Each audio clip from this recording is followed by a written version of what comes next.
Hi everyone, today we are taking about Freen Baki coming new series Cranium. बाहर की पद चापू ने बुसाया को सोने से पहले अंधेरे में जागने के लिए सचेत किया। उसने अपनी घड़ी देखी, सुबह के 2:28 बज रहे थे। मानव विज्ञानी के अलावा हर कोई उसे सोने और आराम करने में विशेषज्ञ के रूप में जानता था। फिर भी किसी अपरिचित जगह पर सोना थोड़ा चुनौतीपूर्ण था। उसे 1 घंटे में सो जाना था, अन्यथा वह उत्पादक कार्य के लिए बहुत अधिक देर हो जाती। फिर भी बाहर की पदचाप उसे परेशान कर रही थी। इस समय कौन टहल सकता था? स्थानीय भावना ने शाम को यहाँ काम करने की अनुमति मांगी थी। क्या यह आत्मा उसके सो जाने तक इंतजार नहीं कर सकती थी और शायद उसके सपने में प्रवेश कर सकती थी? अब उसे क्यों परेशान किया? युवा महिला डॉक्टर ने अपने टेंट में की ओर रुख किया, जिसे वह शाम से ही वापस कर रही थी। पिछले 1 घंटे में फिनिया उसे परेशान करती रही, लेकिन उसने इसे नज़रअंदाज करना बेहतर समझा। उसकी नींद फिनिया के मौखिक प्रहारों का जवाब देने से कहीं अधिक मूल्यवान थी। अगर फिनिया ने नहीं रोका होता तो वह निर्देशक के तंबू में सोने चली जाती। उसने महसूस किया कि फिनिया हिल गई है और उसने धीरे से अपना हाथ अपने तकिए के नीचे सरका दिया। रोशनी का उपयोग मत करो, फिनिया ने फुसफुसाया, आवाज़ मत करो। जब तुम कुछ सुनो तो बाहर मत जाओ।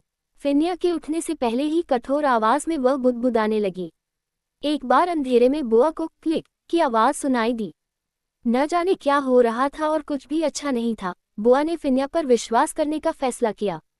वह मुश्किल से हिलने की हिम्मत कर सकी, लेकिन वह तंबू के प्रवेश द्वार पर अपने उन्मादी पंजों को महसूस कर सकती थी। फिनिया ने बाहर देखने के लिए उसे थोड़ा सा झुकाने से पहले जितना हो सके चुपचाप तंबू खोला। पहली रात से ही यहाँ की स्थानीय भावना काफी आक्रामक है। फिर वह तंबू से बाहर निकल गई। बुआ केवल शांति से लेटी रह सकती थी और प्रार्थना कर सकती थी कि सब कुछ ठीक हो जाए। लेकिन बैंक जेडी, उसकी प्रार्थनाओं के लिए बहुत दूसरी गोली चली और उसके बाद 10 की गिनती में कई और गोलियां चली। ठीक है, फिनिया वही थी। क्या वह ठीक होगी? हालांकि बुआ उसे पसंद नहीं करती थी, लेकिन वह नहीं चाहती थी कि उसे चोट लगे। बुसाया केवल अपनी सांस रोक सकती थी। लगभग हर गोली की आवाज़ सुनकर वह कांप उठी। 5 मिनट से भी कम समय में बुआ ने जिस महिला के बारे में सोचा वह वापस तंबू की ओर भागी और प्रकाश डाला। यह अब सुरक्षित है। इससे बुसाया को खुद को ऊपर उठाना पड़ा। उसका चेहरा पीला और व्यथित हो गया। फिनिया ने रात 10 बजे के बीच में लटकी हुई नारंगी रंग की पोर्टेबल लाइट चालू कर दी। आधा आदेश, आधा कहते हुए बुआ फिर से सोने की कोशिश करते हुए लेट गई। उसने सुना कि उसकी पूर्व सहपाठी अपने ही बिस्तर पर बैठी है। बहुत देर नहीं हुई, थकावट बुआ पर हावी हो गई, जबकि फिनिया चुपचाप लेटी रही। वह पूरी रात जागती रही। इसके बावजूद कि 1 दिन पहले जो कुछ हुआ था उसके कारण उसे सोने में कठिनाई हो रही थी, बुआ सुबह थक कर उठी। वह अपने डर को कम करने और अपना साथ बनाए रखने के लिए फिनिया को धन्यवाद देना चाहती थी, लेकिन एक बार जब सुबह हुई तो फिनिया अपने स्थान से जा चुकी थी।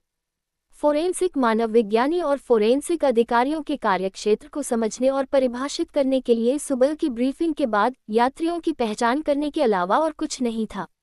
धार्मिक उद्देश्य के लिए उनके बचे हुए हिस्से को उनके परिवारों को लौटाने के लिए उन्हें वापस भेजना पुलिस की भूमिका थी। अब ये तय हो गया था कि इस घटना में किसी के जीवित बचने की कोई संभावना नहीं है। आपातकालीन स्थिति में केवल 2 इकाइयों को छोड़कर बचावकर्मियों को जाने की अनुमति दी गई थी। जहां तक पिछली रात के हंगामे का सवाल है, अधिकारी ने बताया कि ये चोर थे। इस तरह की घटना काफी आम है। अब तक कुछ भी चोरी नहीं हुआ था क्योंकि पहले उनका पीछा किया गया था। आज पुलिस विभाग से 2 अतिरिक्त फोरेंसिक अधिकारी पहुंचे। उनसे उम्मीद की गई थी कि वे बुआ और फिनिया के काम। ये दृश्य इस पैमाने पर बहुत कम आपदा है। उसने अब तक केवल काम करने के लिए अपनी प्रतिरोधक क्षमता विकसित कर ली थी। वास्तव में उसने जो सबसे करीबी चीज अनुभव की थी वह कब्रिस्तान की सफाई थी।